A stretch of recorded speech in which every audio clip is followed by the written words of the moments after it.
My husband had been gone for less than 48 hours when I made the hardest phone call of my life. I wasn't asking for money. I wasn't asking for favors. I was only asking my parents to stand beside me as I buried the man I loved. My father's answer shattered me forever. "We're already VIPs at your brother's promotion party. This is more important." I buried my husband without my family. But 3 months later, when my name appeared on the front page of every local newspaper, those same parents abandoned everything and desperately tried to find me. What happened next changed our family forever. My name is Emily Carter, and until last year I believed that family always showed up when life fell apart. I was wrong. My husband, Daniel, wasn't just my partner. He was my best friend for 12 years. We built our lives from nothing.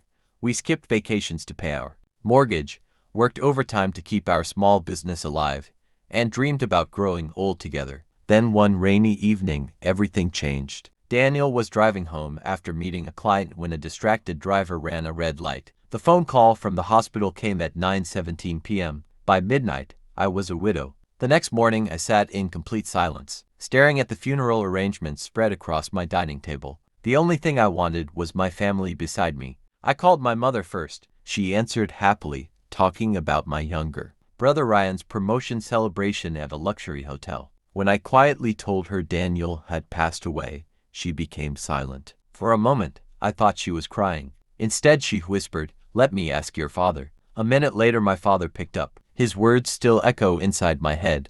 "Emily, we're already VIP guests at Ryan's party. Hundreds of people are attending.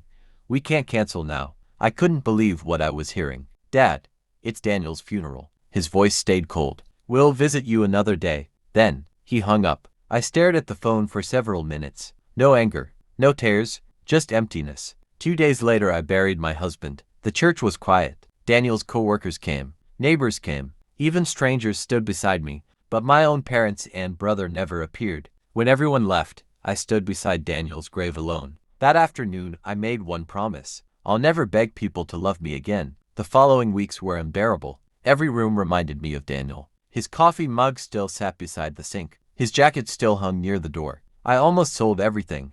Then I found a notebook inside his office. Inside were business plans I had never seen before. Daniel had secretly been developing a technology platform designed to help small family businesses compete with large corporations. He believed it could transform thousands of struggling companies. Instead of giving up, I decided to finish his dream. Every morning I worked 16 hours. I studied business. I met investors. I learned coding basics. I failed dozens of times. Banks rejected me. Investors laughed. Friends told me to move on. But every rejection reminded me of Daniel's faith in me. 3 months later, everything changed. A national investor offered our company a chance. Within weeks, the platform launched. It spread faster than anyone expected. Hundreds of businesses signed up, then thousands. Then I found a notebook inside his office. Inside were business plans I had never seen before. Daniel had secretly been developing a technology platform designed to help small family businesses compete with large corporations. He believed it could transform thousands of struggling companies. Instead of giving up, I decided to finish his dream. Every morning I worked 16 hours. I studied business. I met investors. I learned coding basics. I failed dozens of times. Banks rejected me. Investors laughed. Friends told me to move on. But every rejection reminded me of Daniel's faith in me. 3 months later, everything changed. A national investor offered our company a chance. Within weeks, the platform launched. It spread faster than anyone expected. Hundreds of businesses signed up, then thousands. News channels called it one of the year's most inspiring startup success stories. The headline read, "Widow turns husband's final dream into a multi-million-dollar company." My photograph appeared on newspapers, television, and business magazines. That same afternoon, my phone exploded with missed calls. Mom, Dad, Ryan, uncles, aunts, people who had disappeared suddenly, remembered I existed. Dad left 23 voice messages. "Emily, please answer. We're proud of you. We always believed in you."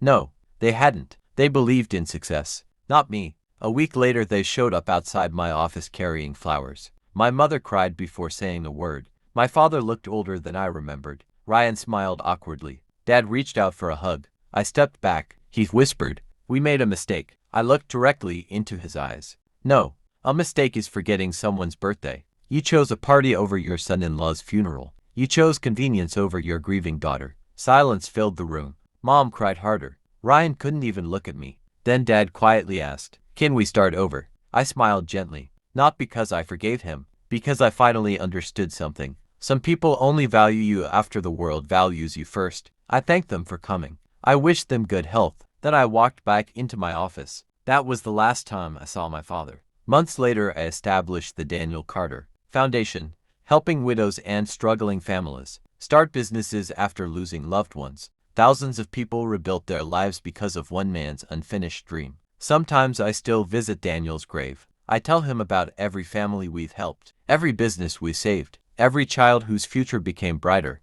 And every time I leave, I remember the promise I made that lonely afternoon. Never beg for love. Build a life so meaningful that your peace no longer depends on people who failed to stand beside you. Because the greatest revenge is not making others regret losing you. It's becoming someone who no longer needs their approval. If this story touched your heart, remember this. The people who ignore your pain don't deserve front row seats to your success. Real family isn't defined by blood. It's defined by who stands beside you when the world falls apart. Success may bring attention, but character is revealed long before success ever arrives.